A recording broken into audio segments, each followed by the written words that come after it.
That you're fast.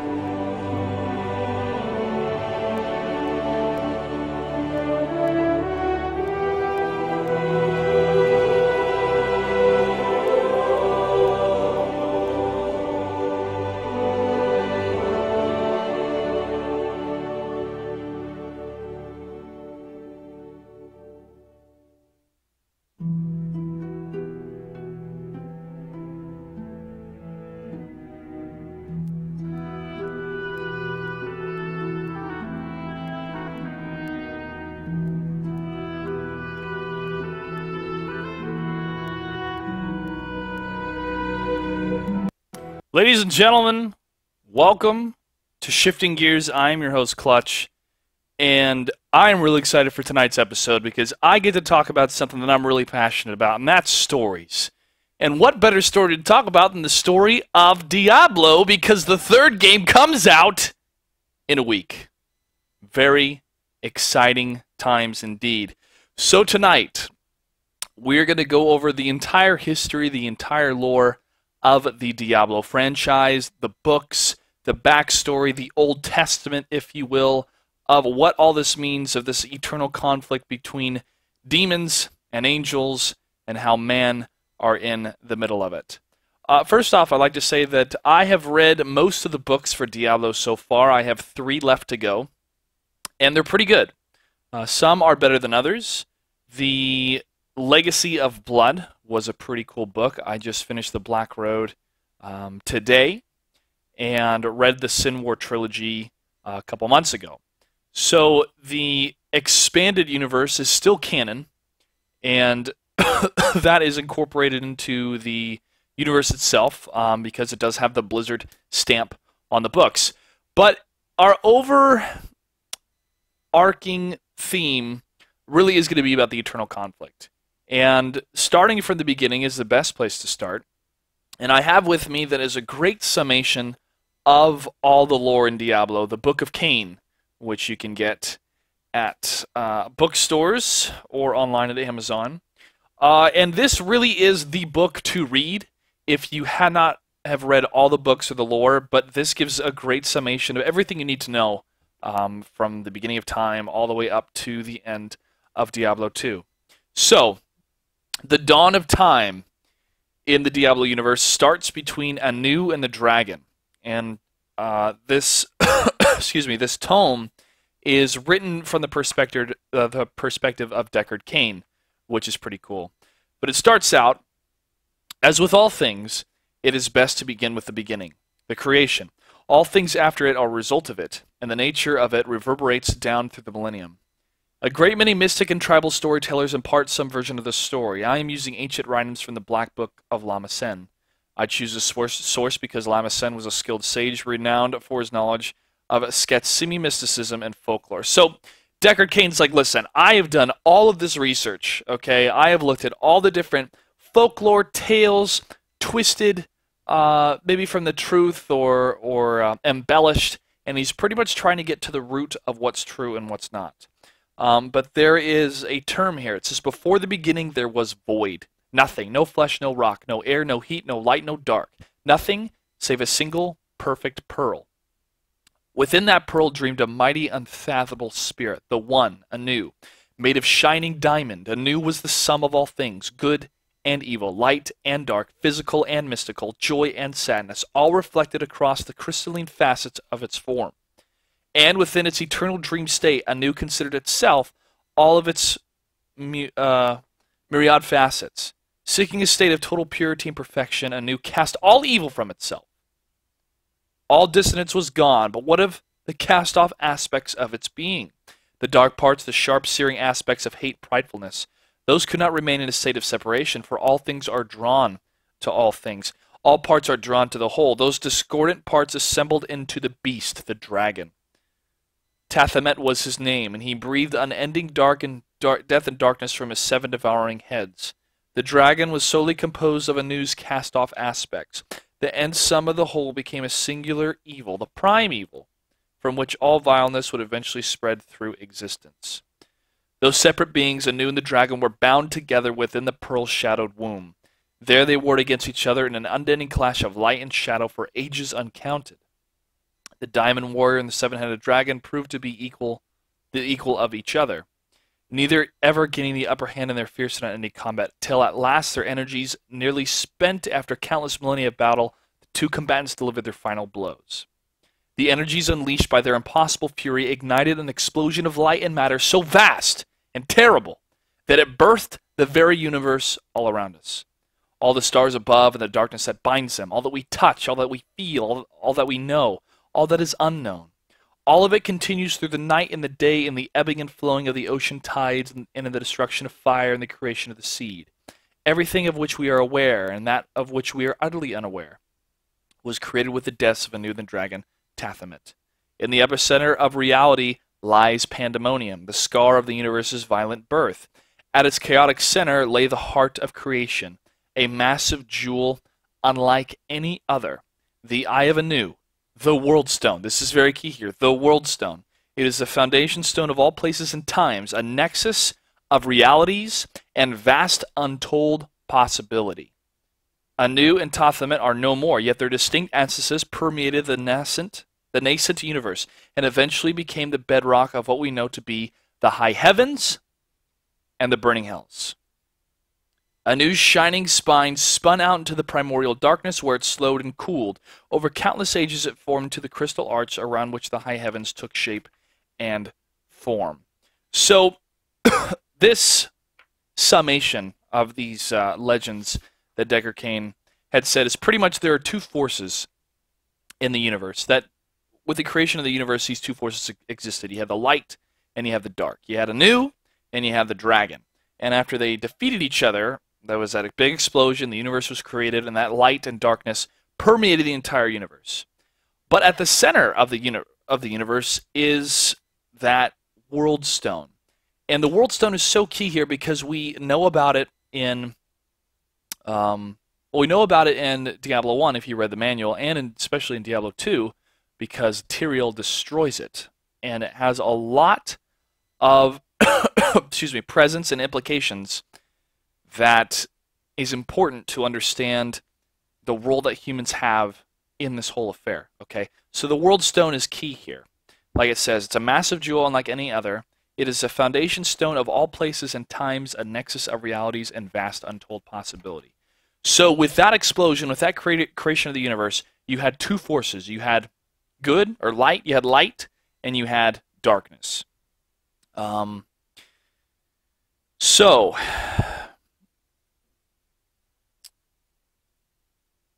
The dragon's 7 severed heads arose as the 7 evils, the 3 strongest of which would be known as the prime evils. They, along with their 4 lesser brethren, would rule over the ravening demonic hordes that spawn like maggots from the desiccated cavities of the burning hells. Thus was all of what we knew began. In time, the lords of hell and the angels of heaven met and clashed. So, from a new spirit, from a new spine, they call this the crystal arch. Angels came from there. And from the remains of the dragon came the demons, okay? So, now the line has been drawn. We have the angels and we have the demons. What are they fighting for? Well, they're fighting for the World Stone. And this goes into the eternal conflict. In Cain's own words, I take the following knowledge from a surviving fragment of one of the scrolls of the Church of Zakharum. Tells events... So the war between the high heavens and the burning hells was commonly fought within the realm of Pandemonium. Pandemonium is the realm surrounding the World Stone. According to one of the earliest necromancers, the angels and demons battled over control of one essential object, heart of creation, the World Stone. The World Stone is not, as the name applies, a mere stone. It is a colossal mountain-sized object, was believed by many, and is supported by multiple petroglyphs and ancient sculptures, to be the actual Eye of Anu, the One. According to legend to which I subscribe, the World Stone is an artifact of unimaginable power. So this is a huge deal. This stone, this power, is coveted by both the burning hells and the high heavens. If they have control of this stone, then they win the war. Lacking the specificity and background of scholars such as I would like, a belief exists that control of the stone changed hands many times over the eons. So the angels would control Pandemonium. You remember the Pandemonium Fortress from Diablo 2. The angels actually had it at that time, but a couple thousand years, the demons would have it, and the angels would have it. So it's kind of this middle ground that has been occupied by the two different forces here. The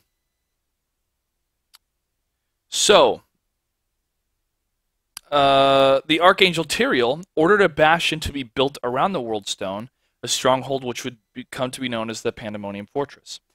Throughout these writings, I will explore much further the tales surrounding Tyrael, as I have indeed actually met the angels. So, big deal for Deckard Cain. And the focus of this book is for Leia, who, as you can see, her beautiful face up there, is a new character, but I think a very pivotal character in Diablo 3. So Cain talks about the Pandemonium Fortress, but something happened, and this is a huge event. This is a catalyst, if you will, to the creation of Sanctuary. And it says, long ago, an angel known as Inarius seized the World Stone and through some impossible act of magic, veiled it from the sight of both heaven and hell. He had accomplished this with the aid, I presume, of the mysterious demoness Lilith, and a cadre of other angels and demons who had grown disillusioned with the eternal conflict. Inarius succeeded in manipulating the power of the stone to create the world of Sanctuary, a hidden paradise where he and his followers could live free from the madness of unending strife. So, Inarius was sick and tired of fighting this eternal conflict. And there were other like-minded angels that wanted to follow him. Interestingly enough, there were demons that were tired of this conflict. And Lilith is the daughter of Mephisto. So keep that in mind. And Inarius was an angel. He was a warrior, had fought in the wars, but grew tired of it. And him and Lilith actually fell in love. And other angels and demons actually fell in love themselves. Which, what happens? Love, marriage, and then the baby carriage. And those babies turned out to be very, very powerful. But back to Sanctuary here. The World Stone disappears. All right? It doesn't physically move, but Inarius is able to conceal it. And that changes the war. They're like, whoa, whoa, whoa, man. What are we fighting for? This thing's gone. What has happened? But this does create a paradise for Inarius and Lilith and the followers of both the demons and the angels. But let's talk about the burning hells and the individual demons themselves. To note that Deckard Cain talks about heaven and hell, and the way they word it in this book, it's different. It's a little bit different than the Judeo-Christian understanding of what heaven and hell is.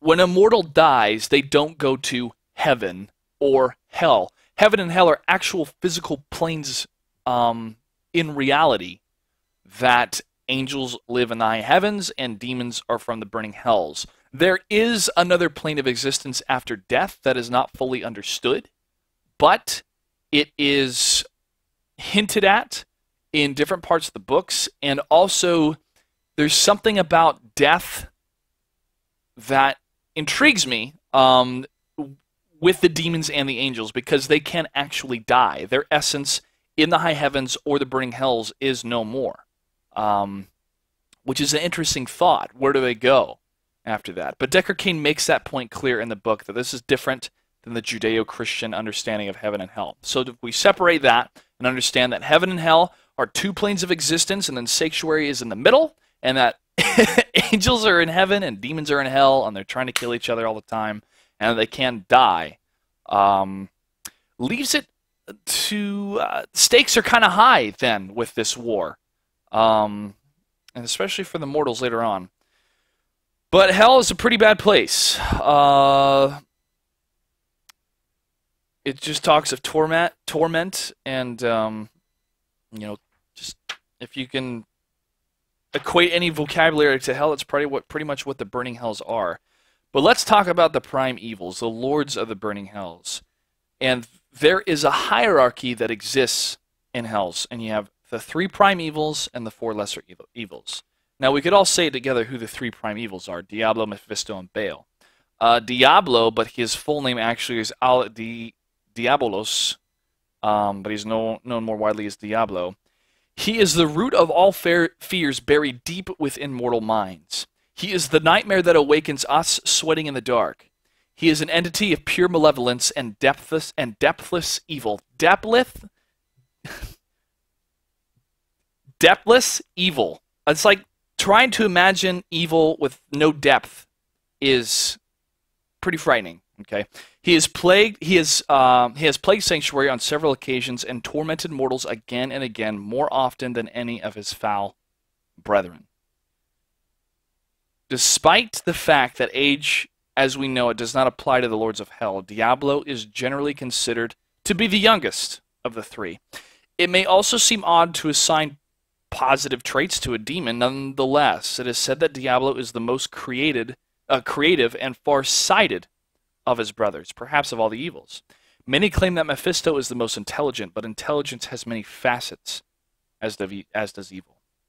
Diablo is calm, cunning, and patient, and best understood when we view all his actions as attempts to instill fear in those around him. Consider the components of terror, a mixture of fear, shock, and utter hopelessness. Perhaps Diablo's most insidious power is the ability to cast his influence deep in the minds of his victims and latch upon their greatest, most crippling fears, then to apply that knowledge and in doing so use a person's own worst fear against them. As perverse as, excuse me, as it may sound, Diablo sees himself as an artist of terror. Diablo knows that conquest comes when enemies panic and turn their backs to their fears rather than face him. So Diablo's power feeds off that fear, right? When he fed off the fears of Prince Albrecht, he fed off the fears of the king, he fed off the fears of a lot of people in Tristram. Also, I'll bring up more of the Sin War, but there's something that happened in the Sin War that I find very, very fascinating. The form that we see Diablo in, this hulking mass with, horns and huge talons, this is not the true essence of Diablo. This is not his true form. This is a mortal, or not. This is a physical manifestation on the mortal plane of who Diablo is. In the Sin War, Diablo appears to a couple different people, but he is this presence with shifting faces that actually changes based on the fears of the people he's talking to. And he confronts the main hero in the Sin War, and the main hero actually throws up frozen water, and it becomes reflective. And Diablo sees his own reflection, and it works as a weapon to cast Diablo's own fears against him. And Diablo wails crazily and screams and gets out of there immediately, and the guy wins against him. But the wording in the book was very cool because it said the hero wondered what would strike fear in the heart of the Lord of Terror. And that's what happened. So Diablo saw something that he was scared of, and it totally messed him up. Anyways, so Diablo is obviously the name of the game, name of the series, but the most prevalent threat that we have seen in the video games. He messes people up, seriously. He has a brother. Oh, and the Burning Hells have different realms, too. So the realm of terror is lonely and desolate, filled with horrific scenes of darkness and shadow, fear and surprises. The resultant tension constantly cycles to a crescendo of madness and horror. To catch even a glimpse of this festering netherworld would be to spiral into the depths of unceasing despair.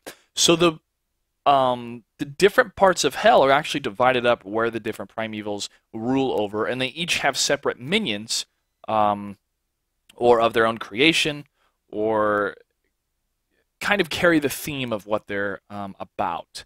Baal is the Lord of Destruction. His actual name is Tor Balos, known by most as Baal, is the Lord of Destruction. On the surface, he may seem the basest and easiest to comprehend of the prime evils. He revels in the utter annihilation of not only the world around him, but also all those who inhabit it. This guy loves to destroy things. Just wipe them out. Excuse me. He never tires of war. He's never exhausted all the opportunities for wanton destruction. It's easy to assume that Baal is simply an elemental brute, and I mean, he assaulted Mount Arreat, which we saw in the expansion of Diablo 2. But Baal's realm in the burning hells is a frenzy of constant destruction wherein he breeds demons only for the sheer gratification of destroying them. It is said that he has built some of the mightiest structures in the hells, perfecting bastions of impenetrable strength, only to see them pulverized in unique and different ways. So it's this constant cycle of destruction that he is a maestro of. He orchestrates this. It is said that Hellforged weapons are infused with elements of the Lords of Hell. Of course, it must also be noted that these items are used to destroy.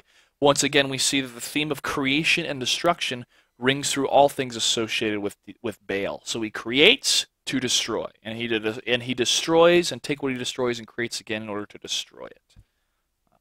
Mephisto, the Lord of Hatred. Now, he's considered the older brother of the burning hells. His real name is Dol Mephistos. He is the Lord of Hatred. There are some who believe that if there is a true leader among the burning hells, it's Mephisto.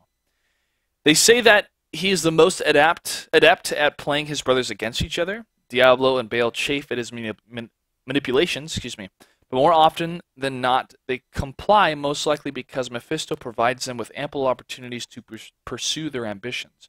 Perhaps this is why Mephisto is seen by some to be a unifier, a great tactician. It is Mephisto's greatest ambition to pit entire societies against one another, to turn brother against brother, sowing discord and distrust at every turn. The Lord of Hatred might look at Sanctuary as his own private ant farm, presenting him with endless fascinating opportunities to fuel the flames of conflict. Mephisto also had a son, which we'll talk about later. I forgot his name, but there's a really cool thing that happens in the Sin War with him. It's pretty neat. Mephisto, hatred is a tool, though one wields it with utmost precision. The Lord of Hatred despises all, but he loathes angels above all else. And so the inhabitants of Sanctuary are seen by him as weapons to be forged and the likeness to be aimed one day at the high heavens. Sanctuary isn't utterly destroyed by either the demons or the angels in the end of the Sin War because they decide to wait and see and use the Nephilim, which are the humans, the descendants of Nephilim, as an army against one or the other sections of the great conflict, heaven or hell, and they feel that that will tip the tide, or turn the tide, tip the scales, turn the tide of who's going to win. So Mephisto is the father of two demons, Lucian and Lilith. Lucian is his son. It is of great interest that Mephisto's seething hate of even his own offspring caused Lilith to rebel and forge a forbidden union with the angel Anarius. Lilith seized the opportunity, knowing full well the depth of her father's enmity toward the angels. Thus, it is ironic that her father's hatred drove her to ultimately birth the race of Nephilim. Of Mephisto's realm, I have read numerous accounts recorded over the centuries by scribes and mages. They report the Lord of Hatred's domain as a place heavily populated by demons who gather in multitudinous,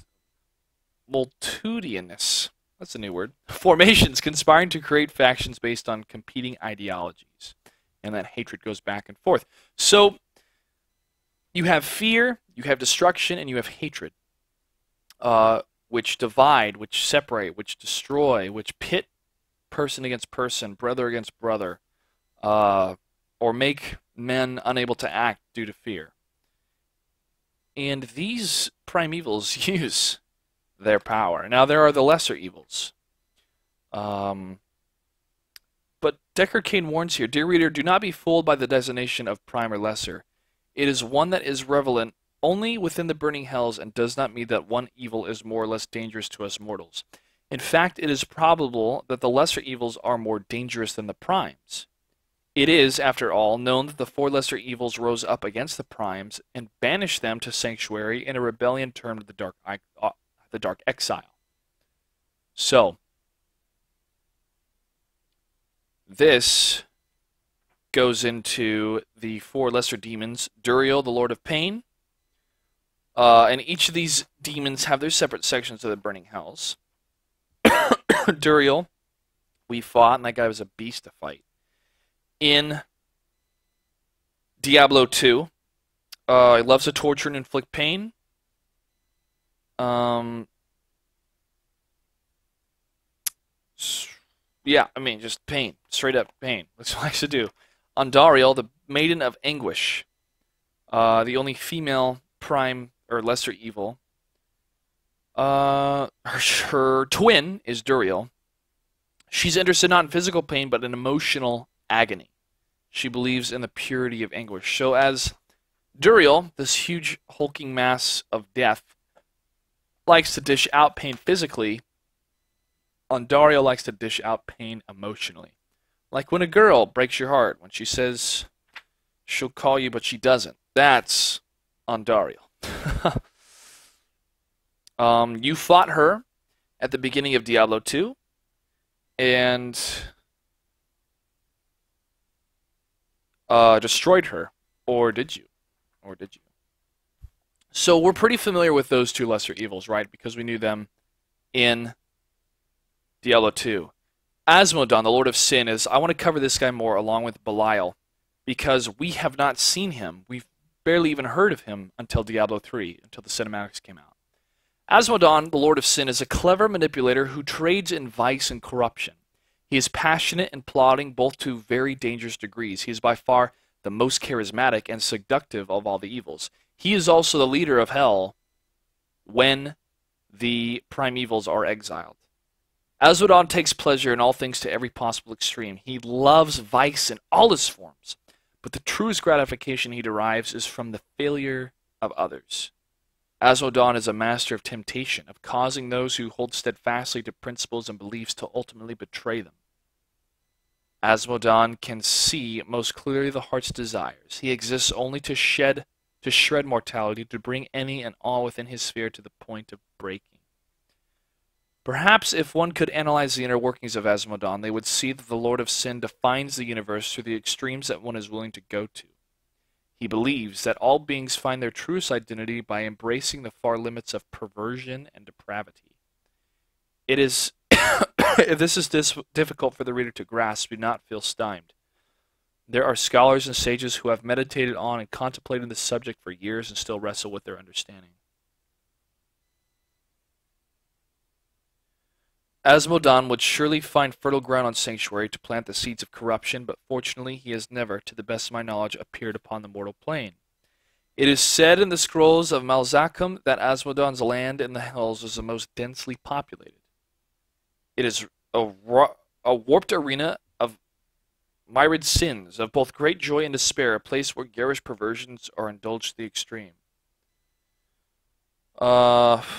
His den is not lonesome, fearsome, or disgusting, but is actually seductive and leads downward and downward through increasingly labyrinthine harem. Here, stated to revulsion with all the pleasures of life, one descends rapidly into perverse madness without any hope of awakening of one's rotted soul. So if you think about, I kind of think about gambling when I think of Asmodon. You know, it's nice at first, but it can overcome you, and if you let it, it could ruin your life, or addiction.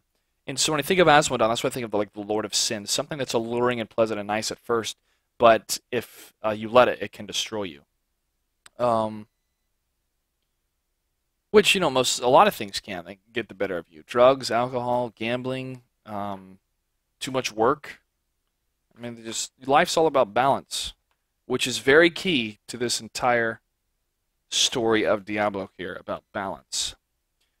Okay. Belial. So here's a picture of Azmodan, as you've seen from the cinematics.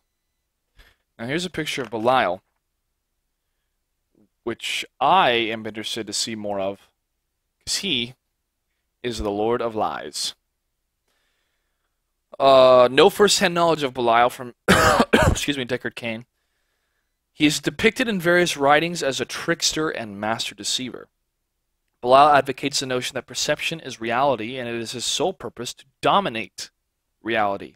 He does not lie simply for the sake of lying, rather he deceives with the overall intent of controlling others' perception of what is real. The Lord of Lies relishes the moment his victim realizes he's been deceived, that moment of nakedness and betrayal. It is my feeling that if we should encounter him on this plane, he would appear as a master orator, a mortal of immense influence, and means perhaps even a respected leader. Now this is key here. This may not be spoilers, but this is key in Diablo 3, because if he's going to make an appearance and he's the Lord of Lies, he's definitely going to be a deceiver. So, if there's a certain leader in Diablo 3 that seems maybe too charismatic or too promising or something's off, it's probably Belial. He would hatch plots within plots and drive humankind to ruin. So he is a master deceiver.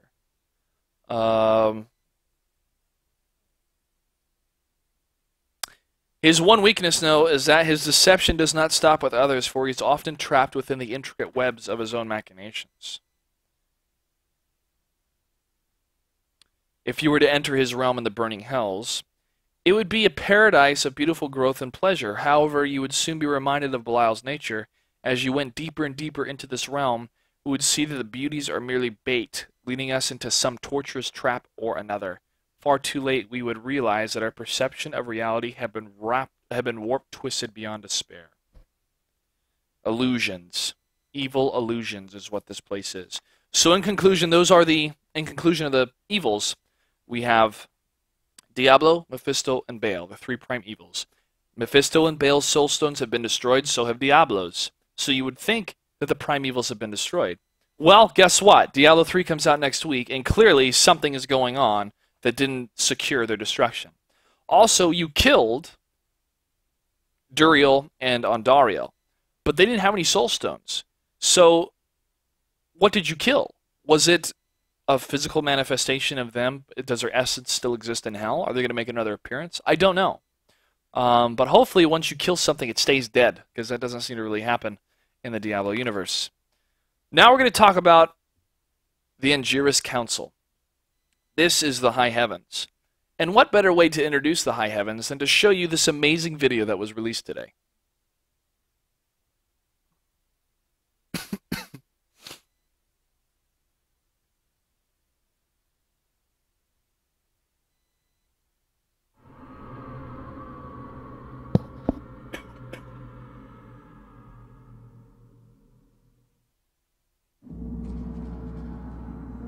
Since the first spark of creation, angels have waged the eternal conflict to defeat the forces of darkness and corruption.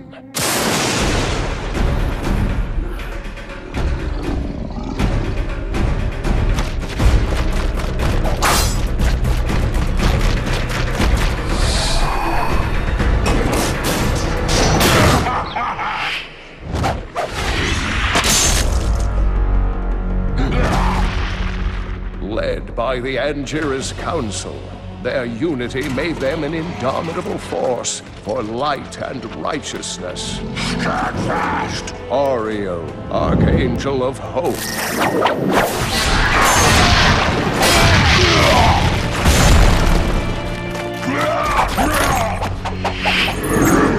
Malthael, Archangel of Wisdom.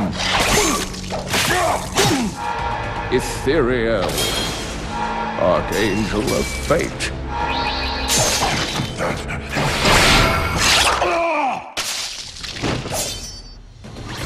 Tyrael, Archangel of Justice.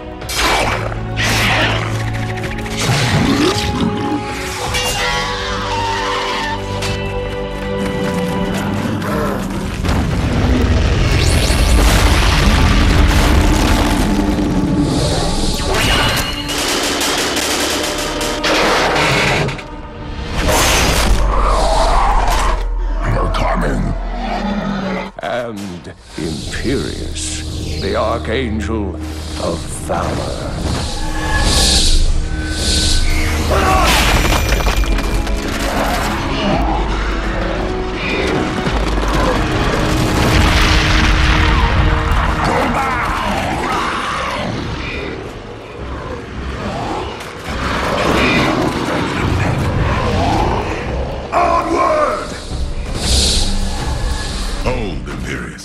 We must regroup our forces. Hold! Victory is within our grasp! We press on, brother!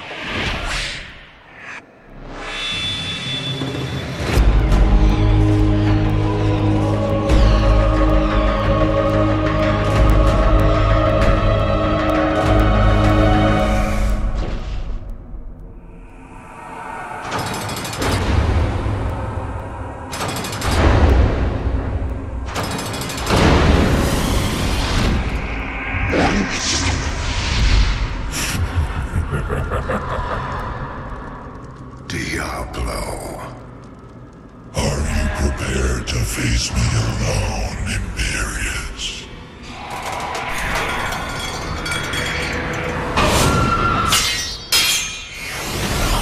Your rage makes you powerful, yet you hide it from your brethren.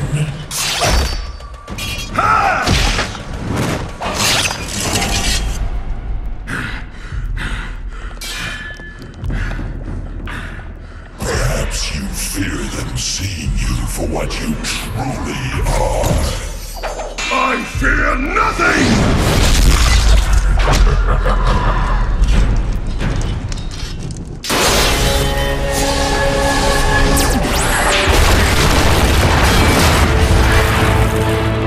This was your trap, Diablo.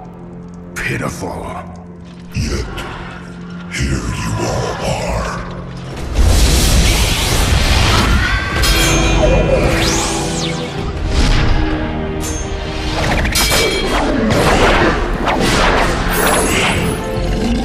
At last, we have captured one of the prime evils. Holding him will surely turn the tide of war in our favor. Take your vengeance, Imperious.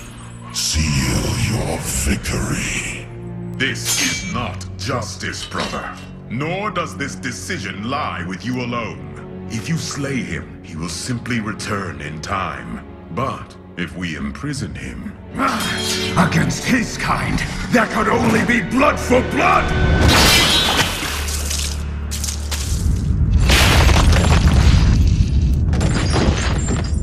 Sacrilege. So much for your unity. The trap, at last, is sprung.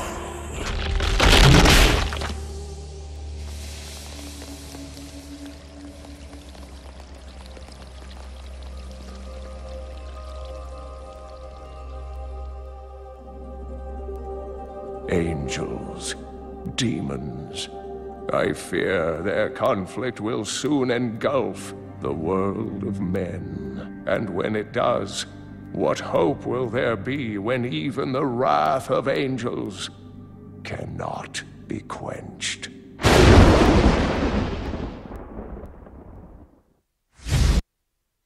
Whoa! Okay, so that was a cool introduction to the Angelic Council. As you saw, you have Imperious, the Archangel of Valor, Tyrael, the Archangel of Justice, the most familiar angel we know of from the second game, Ariel, Archangel of Hope, like to take her on a date, Ethereal, Archangel of Fate, and Malthael, I have to pronounce his name right, Archangel of Wisdom.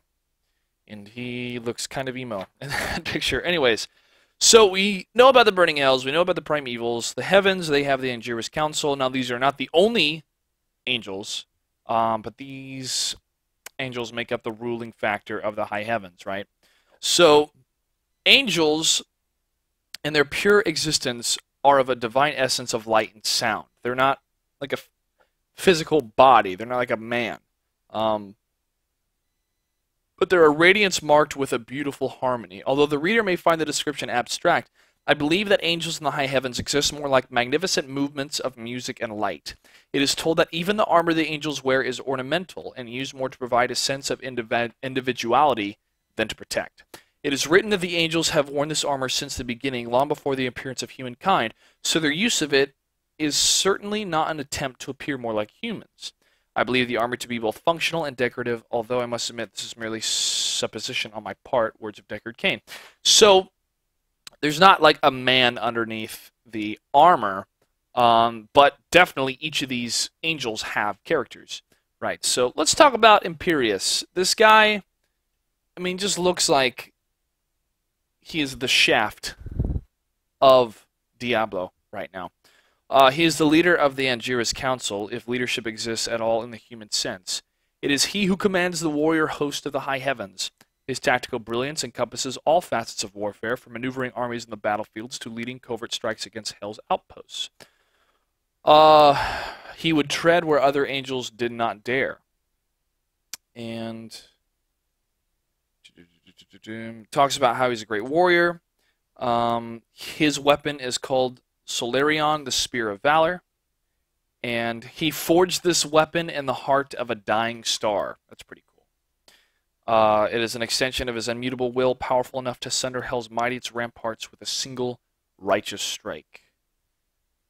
It is written that during the invasions of the burning hells, Solarion felled so many demons that rivers of blood flowed throughout the realms of the seven evils. So this guy knows what he's doing. When he's not fighting, he's strategizing with the other warriors. He is held in high regard for his leadership and martial prowess. However, because of valor, there comes that fatal flaw of pride. It is this pride and arrogance which have reportedly brought him into conflict with Tyrael, the Archangel of Justice.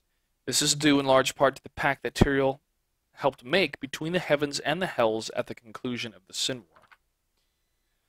So, there's a little bit of a, not bad blood, but a little bit of a rivalry between Tyrael and Imperius. Imperius, at the end of the Sin War, thought the humans should be destroyed. Just totally wiped out. He thought they were an abomination, that they were too dangerous to be left alive. Tyrael, however, gave them a chance. And so that dividing line, that dividing factor between the two, has been a precursor for more of Tyrael's engagements and actions in the realm of Sanctuary to help the humans, where Imperius stood back and merely wanted to fight demons. And I don't know. That's Imperius may get his way here if he wants to destroy the realm of mortals. Tyrael. We all know about Tyrael. Archangel of Justice. Got an awesome sword called Eldarine. The Sword of Justice. He's a famed warrior with few peers. It is nonetheless stated that he was at all times fair and impartial, as justice itself must be. The courts of justice is his realm. In light of all that's stated about him being just, it is considered ironic that he is a renegade of the Angiris Council. Much of this is due to the fact that since the appearance of mortals, Tyrael has evidenced a change of character. He has intervened for the sake of humankind time and again, for he sees the potential for heroism and selflessness in each of us. He has even acted against the mandates of his fellow council members to fight on our behalf. So, if there's one ally that mortals have in Sanctuary, in the high heavens, it's Tyrael. Ariel, I have no idea who this chick is except what is written in the Book of Cain. She's going to make, this is like her first appearance being made here. She is the Archangel of Hope. She's said to be the center of this chorus and the most lighthearted member of the Angiris Council. Ariel believes in the potential for good in all things, including the hearts of all sentient beings. She's kind of the glue of the Angiris Council. She calms people down. She is that voice of reason and upliftment, and to help them feel better amidst this huge war. She spends a lot of her time in the Gardens of Hope, a tranquil quarter of the high heavens where angels go to clear their minds and find serenity. Ithariel, the Archangel of Fate. Now, he has a unique ability to read the esoteric and arcane writings of fate. None of the others dare even try. To them, the visions are indecipherable. By all available accounts, Ethereal's prophecies are not always dark, and he holds a balanced view of all things. So he sees in front of him the different threads that occur, or can occur, or potential futures that can occur. Now, what's crazy is that he cannot see the fate of mortals. Mortals are like an accident, and since they are not part of the eternal scheme of things, at least from his viewpoint, he can't see their futures. And that freaks him out a little bit. Since the discovery of Sanctuary, it says, it is reported that Ethereal has been unable to see the fate of the Nephilim within his scroll because they are not of the natural order of creation. Mathiel, Archangel of Wisdom, and he's the most mysterious member of the Angelic Council. He's labeled as melancholy, evasive, and at times even frightening. But he is bound to the truth of all things. His wisdom comes from seeing the myriad emotions and experiences that connect the universe. Mathiel can be at times ponderous and slow to action, but he is revered by other angels for his insight. He rarely speaks. It appears he's slow to anger, but it's because of his contemplative nature.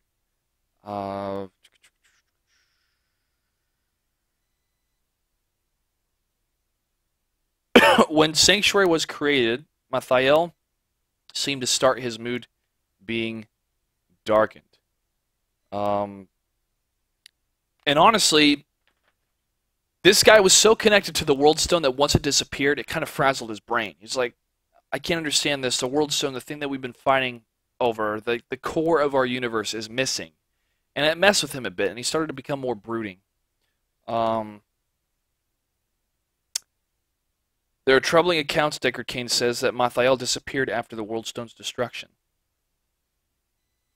Part of the prophecy is wisdom shall be lost. So if Book of Cain ever goes into the prophecy with Leia and says wisdom shall be lost, that probably refers to Mathiel, the Archangel of Wisdom, missing after the World Stone's destruction. Okay, the Silver City, that's where the angels live in the high heavens. The Crystal Arch, which is this great resonating hum. They say it was a spine of Anu. That is where angels are born. During moments of perfect harmony in the heavens, it says. And the Diamond Gates. These are the gates that the burning hells want to crash through. And no enemy has ever set foot past the gates into the Silver City. So, if heaven loses the war against the burning hells will crash down these gates, invade the Silver City, and in order to destroy angels forever, will destroy the Crystal Arch. So, let's talk about Sanctuary, all right? I wanted to get those facts out there of those different angels, but I want to break this down. So, Anarius and Lilith fall in love. They leave the eternal conflict and create this world around the World Stone, okay, called Sanctuary. The only spoilers I'm going to give are those that are in the books, that are in the lore that has already been presented. But I'm just giving a general overview of what's going on. The Sin Ward trilogy is a 3-part series, trilogy obviously, that talks about the Nephilim, or the humans that exist on Sanctuary. And breaking it down chronologically is that once Anarius and Lilith were on Sanctuary, it was their paradise. Them and other angels and demons started to have children. And those children had immense power. And that immense power kind of scared Anarius and Lilith. And it was turning out to be that these Nephilim were actually, or Nephilim, how you pronounce it, are actually more powerful than angels or demons. So the combination of the light and darkness into mortals actually made the mortals more powerful than angels or demons. That's a pretty scary thought, that these mortals are actually more powerful than the gods that spawn them. So, after a little while, Anarius decides that this can't continue. And he feels that the Nephilim should be destroyed. And the Nephilim are the ancestors of humans. And different Nephilims kind of started their own orders. Belcathos settled at Mount Ariat, and that's where kind of the barbarians came from. Rathma, who is the son of Lilith and Inarius, started the necromancer beliefs with a dragon. What was his name? Tragul. He's a pretty cool guy. Anyway, so you see the formation of these different classes, if you will, that appear in the Diablo universe that you can play as, right? So that's where the different classes that you play get that like magical power, right? It's not just something randomly that they have. There's actually this power in all mortals, and they can choose a different path based on their lineage, based on what they're taught. But things go wrong. Things go wrong fast, in a way. So Lilith hears that her children are going to be destroyed. And she thinks that the Nephilim could be used to destroy both heaven and hell. And Inarius is like, no. And so he attunes the World Stone to cause the powers of the Nephilim to diminish over time. And then he disappears. But before this happened, Lilith was driven mad by the threat of her children's extinction. She morphed into a far more horrific form than any had ever seen, of tooth and claw, of spike and blade, and hunted down her fellow renegades. So Lilith pretty much wiped out everybody because they thought about destroying her children. She just went into this frenzy. Inarius couldn't kill her, so he shut her out into the void, and he created he attuned the World Stone so that the Nephilim would lose their power over time. Now, civilization starts to thrive in Sanctuary. And what happens is men start to mess around a bit with magic, and they start to be able to summon demons. And this eats away at the veil of the World Stone and Sanctuary. And pretty soon, Sanctuary is revealed to the Burning Hells. And the Burning Hells understand that if they can control the Nephilim, creatures that are actually stronger than them and the angels, they could crash down heaven's gates, take out heaven, and the Burning Hells would win. And so the Burning Hells were working to overtake the people in Sanctuary. And they created a church. Diablo, Baal, and Mephisto created a church, but they disguised themselves as like the good versions of them. Inarius countered that church by creating his own church called the Cathedral of Light. Now, these two churches kind of fought in Sanctuary back and forth, not straight-on battles, but ecclesiastical battles. Well, there was a man named Uldysian al-Diomed that was a farmer, and his family had died from disease, except for his younger brother. And he was really sick and tired of these different missionaries coming by and talking about salvation when they couldn't help his family at all. And this is where the Sin War trilogy takes off, where he is accused of killing a missionary and falls in love with a beautiful blonde woman who saves him from execution. Him and his brother and her and another girl and another friend take off, and he starts having the ability to use supernatural powers. Like, he can call a storm, he can heal people. He doesn't know where these powers came from. But he starts to understand that he can use this power to fight against these false religions on Sanctuary. And the woman, Lilia, continues to woo him and help him and guide him. And Lucian, the son of Mephisto, is the head of the church that Baal, Mephisto, and Diablo set up. And the people think this is a good church, this is a good place. Well, Lucian understands the power that Uldysian al-Diomed contains. And it is revealed that this chick that has been guiding Odyssean, Lilia, is not human at all. It's actually Lilith in disguise as a human. And it's kind of weird because she sleeps with Odyssean and they fall in love and whatnot, and she's actually like his great-great-great-great-great-great-grandmother. Anyways, it's revealed he gets super pissed off. He feels betrayed. He continues to fight against the churches. He meets Lucian face to face, and Odyssean becomes so powerful that he simply wishes Lucian to be no more, and Lucian completely disappears. Completely disappears. Just fades from existence. That's how powerful Odyssean gets, okay? So, Lilith, in her conniving ways, after she is revealed to Odyssean that who she really is as a demon, continues to try to undermine his following. He starts to get a lot of followers and teaches them,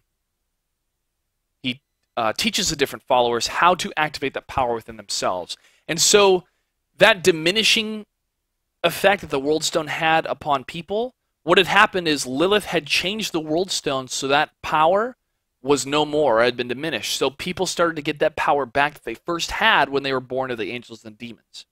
So, now, Odyssean destroys that church in 2 major cities that was led by Diablo, Baal, and Mephisto. And he confronts Anarius, the angel. And during that time, heaven realizes that Sanctuary exists, and Tyrael is sent to destroy Odyssean. But Odyssean lives, and Tyrael sees the sacrifice that Odyssean does in order to kind of reset Sanctuary, to cleanse it. And he was so powerful that he could like control mountains and volcanoes and everything. It was just really, he just was bursting with so much power. But he sacrificed his own life to kind of heal Sanctuary. And Tyrael was so taken back by that that the Angiras Council convened immediately on the spot.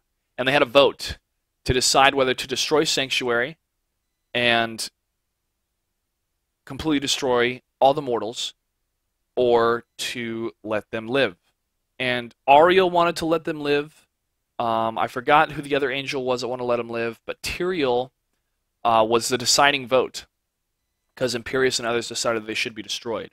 And Tyrael voted that they should live. And so he was the vote that, I mean, all the votes counted, but it was his deciding vote that the mortals lived. And then Mephisto shows up and says, let's make a pact. We won't interfere, you won't interfere, and we'll see what happens in the world of men. And the angels and the demons, Mephisto, representing the burning hells, and the Angiras Council made that pact. But, you know, it's Mephisto. He's not going to live up to that pact. So, that was the Sin War. And because of Odyssean's sacrifice and healing power, he actually healed one of his friends that died, brought people back, healed the world. But everybody was like neuralized from Men in Black, where they wipe your memory. Like everybody forgot about the whole Sin War. They were back to like their towns and stuff, except for one man, and that was his brother. And his brother actually followed the ways of Rathma and became a necromancer. And that's where the necromancer lineage continued. So he knew the truth of everything, and he was guided by a dragon that wasn't an angel or a demon, but was like the essence of all the lives of mortals. And he had told this person and Rathma that they must keep balance in check, the balance between light and darkness. And that's the necromancer's goal, that's Rathma's goal, and that's really the goal of a lot of what happens in Sanctuary, is that a balance must be maintained. So then we get into the Mage Clan wars between Bartuk and Horadrim.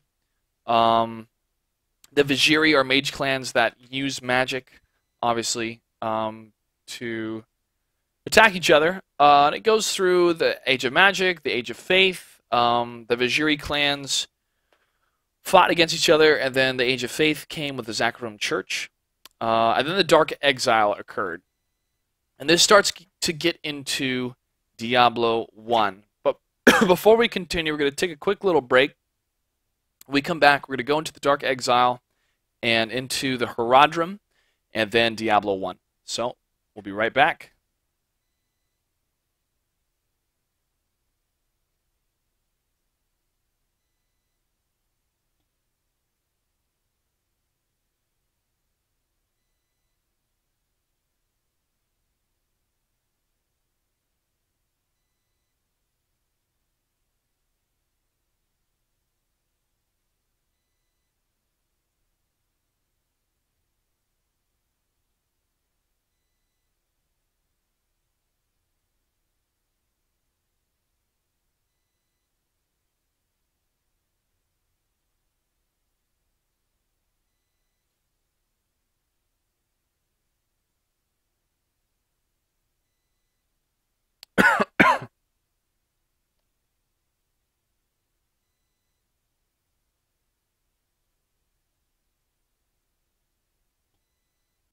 Okay, guys, welcome back. I am a partner. I did throw up ads. You might not have seen them. But I will be taking questions a little bit later from chat if you had anything to ask about the lore. And I'll be happy to answer. So, the Dark Exile. Well, in hell, their existence, their manifesto, their MO was to attack heaven. Their war was against the angels.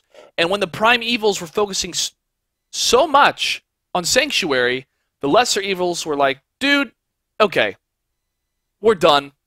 You are not focusing on the main goal here. We're going to cast you out. So Duriel, Andariel, Belial, and Asmodon combined forces and shut out Diablo, Mephisto, and Baal into Sanctuary, into the mortal realm, where they were stripped of a lot of their power, and they caused a lot of mayhem on Sanctuary.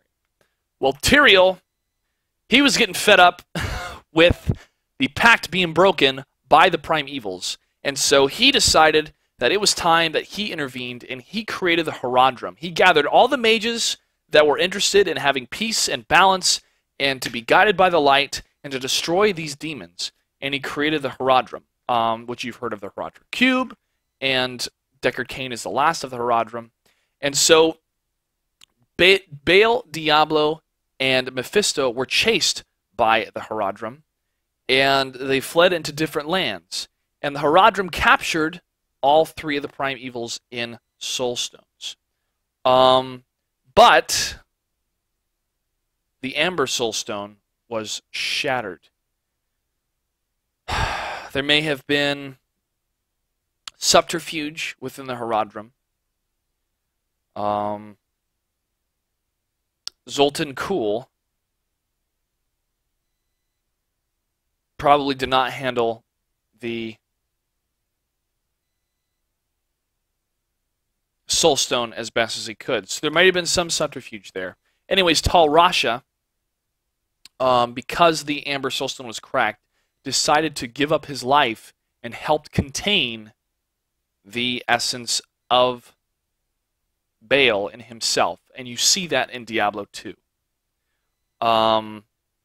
So Zoltan Kulle really messed up, and he is a character in Diablo 3, or at least his legacy is. So the three prime evils are captured in the Soulstones and are kept and guarded by the Horadrim. Now the Zakarum Church is a church guided by the light. They say an archangel, I forget which archangel it was, came down to guide them. So because of the workings of the demons in the world of Sanctuary, one of the archangels came down, guided men, told them, and they call it the Church of Zakarum. So you had darkness in the world of Sanctuary, and you had light in the world of Sanctuary. However, men were not disillusioned, but turned away sometimes from light because it was too demanding, it was too strict, while they would move towards darkness, but in the end, darkness would destroy them, right? So kind of people just wouldn't be able to settle on one or the other, and you had this like religious conflict that would happen. But the Church of Zakarum is important because that's where paladins come from in Diablo 2. Modern history. Okay, so the three primevals have been deposited in different areas of Sanctuary for safekeeping, right? Years go on. The Horadrim sort of phases out, ceases to exist. Deckard Cain is the last one. Well, Diablo, Mephisto, and Baal continue to gain power. And as they gain power, Diablo starts to mess with the minds of men. And one of those men is a king and his close advisor, Lazarus, King Leoric. Now, King Leoric is from Westmarch, and he is told by Lazarus that he should march his people to Tristram and set his throne there. And he thought, Tristram, it's a small town. Why? It doesn't make any sense. Well, it turns out that Lazarus is being corrupted by Diablo and has been for a long time. And Diablo wants King Leoric to possess, to gain more power in the mortal realm. However, Leoric falls into madness but continues to fight against the demon. Aidan, under the madness of his father, which is the king, goes off against Kondoros into battle. Or he sent the meager army of Kondoros into battle against Westmarch. And so the king is losing his mind. He's making these rash decisions to go to war with allies. He sends his oldest son, Aidan, to join the forces. He was seeking his father's approval. And Aidan has a younger brother named Albrecht. Well, Lochdonan is one of the knights and returns. And the king has become so maddened and crazy that Lochdonan kills him. And you see that little ghost remembering image in the beta of Diablo 3. So it was sad that they had to slay their maddened king. So the king was killed. Tristram is falling more and more into decay. And the cathedral starts to have weird stuff going on in it. And weird creatures are coming out at night and attacking the people of Tristram. Lazarus goes down and takes a group of men with him to try to fight the demons down there. But what he did in reality is brought a bunch of people there to be slaughtered by the demons. If you remember the Butcher, one of the creepiest parts of Diablo 1, comes out and he goes, "Oh, fresh meat." That just freaked the crap out of me when I was like 12. So Tristram is getting destroyed. Well, Aidan returns, and he finds out that his king, his father, is dead, destroyed by his madness and killed by Lochdonan, and the town is cursed. He, along with a rogue and a sorcerer, decide to go into the cathedral and clear it out. He also knows that his younger brother, Albrecht, is missing and is at the bottom of the cathedral, or told that Lazarus brought him into the cathedral and he hasn't been seen from. So there starts Diablo 1. Now the canon has been established that the warrior who you fight in Diablo 1 is Aidan, the son of Leoric. You fight through the dungeons, the catacombs, and into hell itself. You fight against your father, the Skeleton King, and you fight against the Lord of Terror, and you destroy him. But seeing the Lord of Terror evaporate, if you will, into the body of his brother, the Soul Stone falling out of his head and seeing his dead brother on the ground, Aidan was kind of a broken man at that time. And he felt that to stop the essence, to contain the essence of Diablo, he must plunge the Soul Stone into his own forehead and then find a way to destroy it. Well, this all was actually according to Diablo's plan. He needed a stronger host than Albrecht. Aidan would be that host, and therefore Aidan became the Dark Wanderer. Now, there was a witch that would say, "I sense a soul in search of answers." That witch comforted Aidan on a couple nights. And that witch is the same mother of Leia. And if you need any further hints of who Leia's father is, well, it's in the beta, pretty much. But the Dark Wanderer is Leia's father, okay? And her mother was, what was the witch's name? Help me out, chat. Was it Ada? Ada. No, it wasn't Ada. Not Azura. Adria. Adria. Excuse me. So that is Leia's mother. She said she doesn't know about her father. Guess what? Her father is a Dark Wanderer. That is interesting indeed. So, Diablo is in the Dark Wanderer's body. The Dark Wanderer is compelled to unleash his brothers. He has Marius with him as a companion, and also to help him find his brothers. They go to Luco Lane, they go to other places. That is Diablo 2. And you play as one of the warriors trying to track him down. From one of the most beautiful cinematics in gaming, when Marius frees Baal, and Tyrael tells him that he must take the Soul Stone and run through the gates of hell to the Hellforge and destroy it. Tyrael is straight up fighting Baal and Diablo at this time, but is overwhelmed. Marius cannot sum up the courage to enter those gates, but you as the heroes destroy Diablo and destroy Mephisto, take their soul stones to the Hellforge and destroy them. Baal, however, continues his destruction. He wants to destroy the World Stone, and he's going to do so. And that begins the Lord of Destruction expansion pack. He is in the town of, or the area of the barbarians in Mount Ariat. He successfully taints the World Stone before you're able to stop him, and then Tyrael has to destroy it. But is the World Stone really destroyed? It's an interesting question, because that's how you create worlds. That's like it's the machine of creation. It's what heaven and hell have been fighting over. If it's gone, if it's destroyed, what's the fight for? What's the reason for the fight? Unless it was destroyed on this mortal plane. So, now that sums up all the history of Diablo up to Diablo 3. The rest of the Book of Cain talks about the different lands. Esteg, the Dreadlands, Ivgorod, Kyrgyzstan, the Wizards, Kondoros, the Torajan jungles where the witch doctors will come from, Westbarch, Xiansai, and then there's a letter from Deckard Cain at the end to Leia that's a little heartwarming.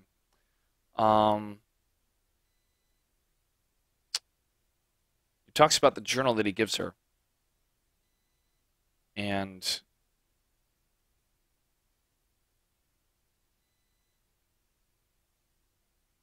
he talks about how difficult it is to weigh the balance of all these mythologies and how to stand up against such overwhelming evil or powers greater than they can comprehend.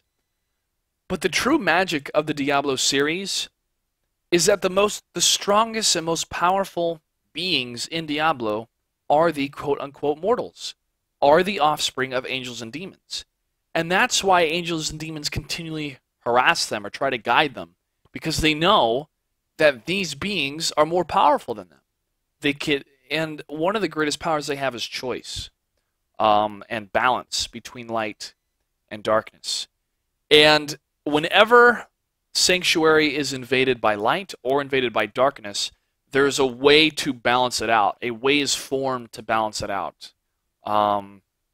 It could be manifested by a prophecy. It could be manifested by a weapon. But there's a way to keep the balance, and that humanity can always decide what they want to do. In the most part, I think people go towards light, or they want to go towards light. They want to go towards peace. But as we see with Imperius, there is a danger to overzealous righteousness, which I think is going to be a main theme for him, for Imperius. And I think it's going to be something that Tyrael is going to fight against. And that may be what Diablo talks about in the animated video that the trap is sprung. There's a division now in the Angelic Council. So I'm not exactly sure what's going to happen in Diablo 3. I don't know how Diablo's still walking the plains after his soul stone is destroyed. I do know that Belial and Asmodon will make an appearance in Diablo 3. And there's something to do with a black soul stone. But that's all I know. That's all I really want to know about Diablo 3. Obviously, I don't want any spoilers of the main game. But the biggest chunk of data I think is important at the beginning of Diablo 3 is to know that Leia's father is Aiden, and Aiden is the Dark Wanderer. And maybe she is connected more to Diablo than she thinks, if Diablo was possessing or trying to possess his body. That's creepy. That's creepy. People have talked about Diablo has feminine features in Diablo 3 compared to 1 or 2. Now, Diablo isn't technically a man or a woman. He is essence of terror. But mostly we've seen him as a male figure, right? But if you look, if you go in search, I have a poster right here with all the developers of Diablo 3 that signed it. But Diablo's got wide hips, breast plates that actually cover where breasts would be, and a slender waist, which looks more feminine. But don't exactly know, because if the Soulstone's destroyed and the prime evils had to inhabit a mortal body to have an anchor on Sanctuary, if they don't need that anymore, then I wonder. But that would be a cool little twist if Diablo inhabited a female. Huh. Anyways, guys, chat is open for questions. If you have any questions about the lore, feel free to ask me. If I don't know the answer, I'm sure a wiki does, or I can find out for you. But I'm really glad I got to do this. I've been really sick today, like terribly sick, but this has like really empowered me to plug through. The show must go on, right? To get really excited for the Diablo 3 release. 12 years in the making, honestly, to know what's going to happen, especially with Tyrael. He is my favorite character in the whole series. He's so good because you hardly see him, too. You see him just enough to really like what he does.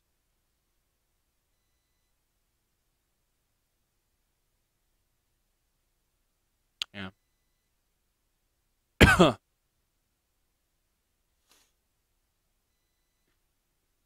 I didn't spoil anything. I merely used deduction and that's Blizzard talked about that in the forums, man. So sorry.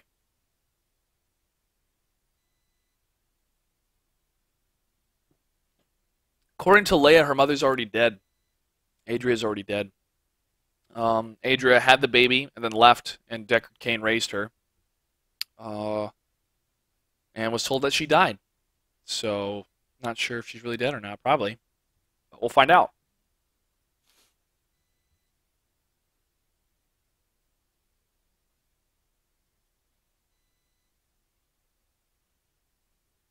Yeah, her mother was Adria from Diablo 1.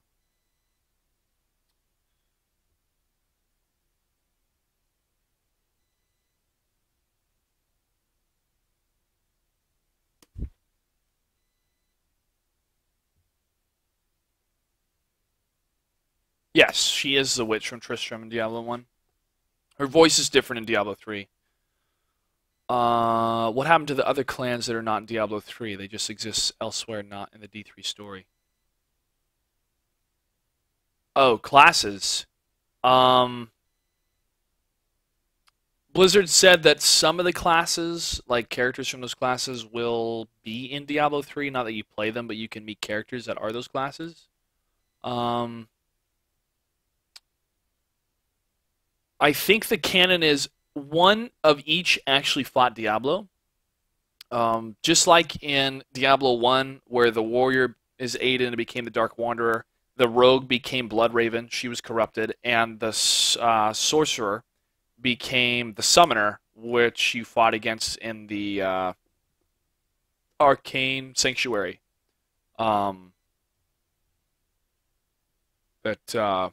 That's what happened to the first characters. So the second game, those characters, I don't know if they're going to be named, and you find out exactly what's going to happen to all of them, but Blizzard did say some of them. Well, Black Robe, it's an interesting point, but if you look at what happened to the first characters from the first game, they saw so much death and destruction and corruption around them, or even corrupting themselves. So that's what happened to the first characters. So maybe we'll see more or understand more of what happens to the second characters. But I remember when I first played Diablo 3, I played the Paladin. And, geez, I remember him being like, oh my gosh. This is evil. I like when you clear the den, so this den is clear of the filth of the evils, or something like that. It was cool. Joining me as Monk Master Race when D3 gets released, I will be playing Wizard.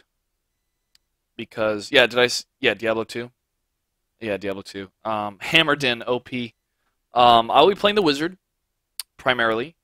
And for two reasons. One, because the PvP was so freaking amazing at BlizzCon. And two, the female Wizard reminds me a lot of Lana Lang from Smallville, a.k.a. Chris and Crook. And I have no problem looking at Chris and Crook all day long as I kill demons. So.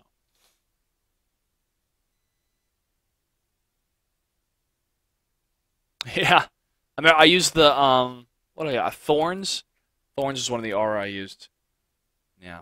I like the female Wizard, which is the video that's highlighted on Blizzard's website, was cool because she's so powerful. She's like, I'm done. I'm leaving this school. I'm going to go kill demons.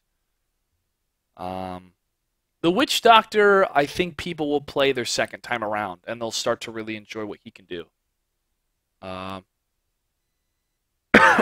Excuse me. The game will be released at midnight. So I might stream it, I might not, because a lot of people on the East Coast will be playing it anyways. I might be doing a stream party with some people, but I'll announce that if that's definite.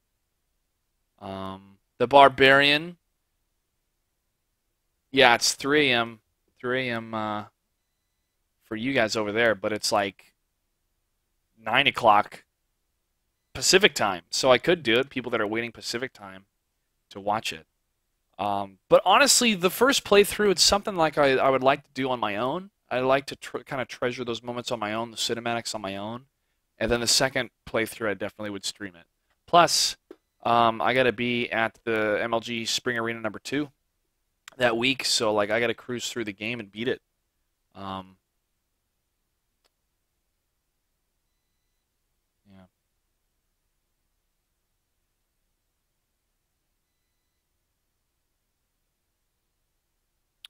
No, Flash, not that stream. Might be another one. I didn't even know those guys were streaming. I'm on the East Coast.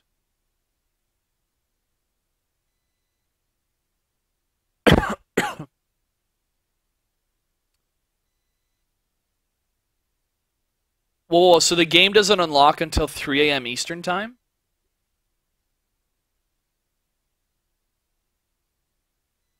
Or... Whoa. Man! I thought it was... Oh, that sucks. I thought it was 12 a.m. for different regions. So I'm going to have a box, and it's just going to be sitting there? PSD. Okay. Okay. Well, at least I can sleep a little bit, then wake up and start it off. 3 o'clock. Goodness. Oh, well. Oh, well. That's... Yeah, I thought they're doing rolling midnight launch. I'm gonna... Well, let's triple check this before I sign off, guys.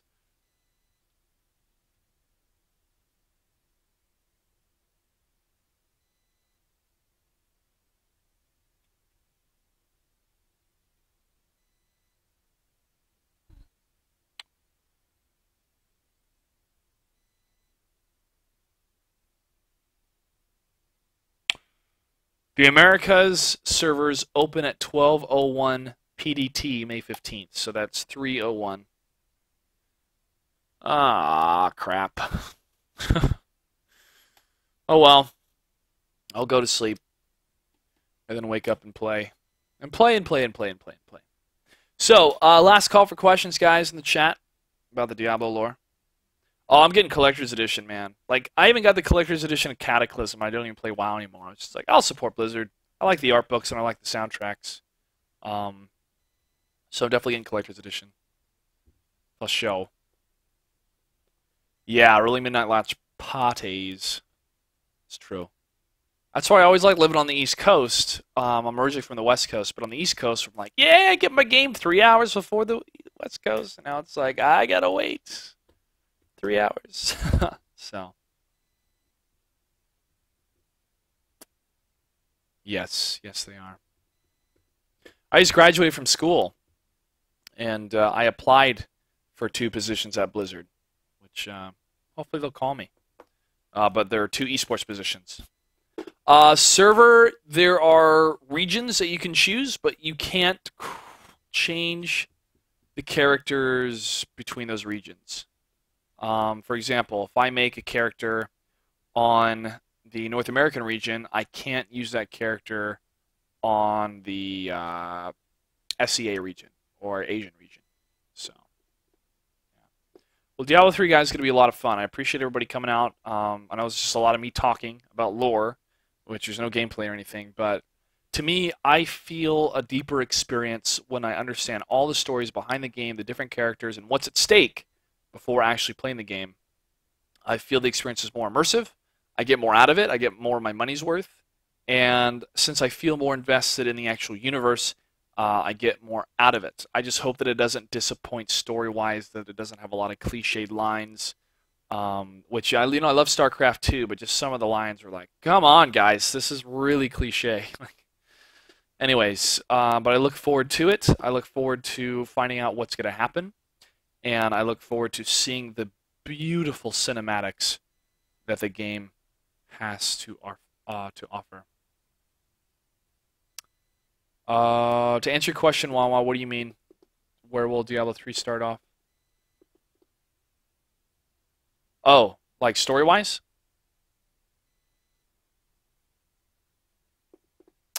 Probably Flash, lore-wise.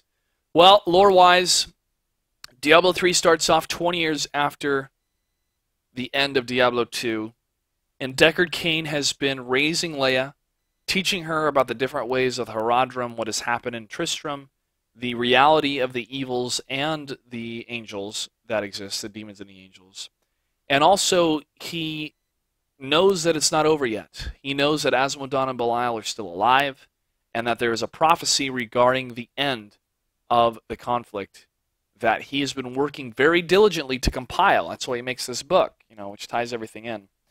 But to warn the people and to be prepared, and he feels that she is a pivotal part, and he feels sorry for her. He wishes that none of this would ever have fallen upon her. And when I think of Deckard Cain, I think about, in stories or even real life, a lot of sacrifice that people have to do in order for other people not to go through the same thing. But I feel that Cain loves Leia, he loves her like a daughter. But he feels guilty with this burden being placed upon her. But I think Leia is strong enough, and I look forward to seeing a strong, vocal female in the lore of Diablo 3 and see how it turns out for her and how it turns out for the rest of Sanctuary, because these people have been through hell, pun intended. To see any kind of resolution would be great, but I don't think there's going to be a resolution, because there'll be expansions.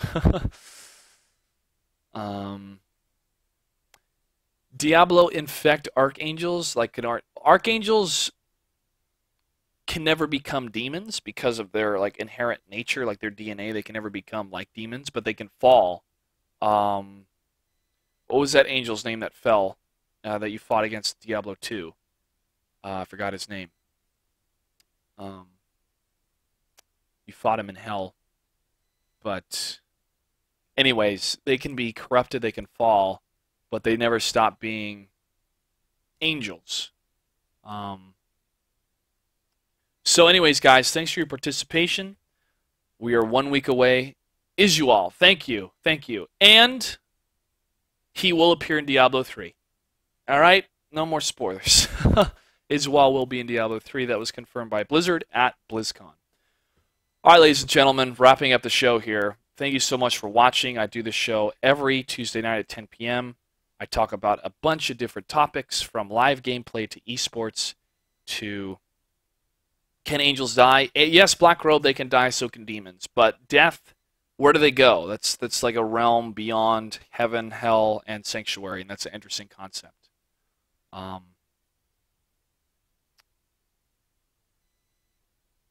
Yeah. Okay, guys, I better sign off. Get some sleep. Take care. Have a great night.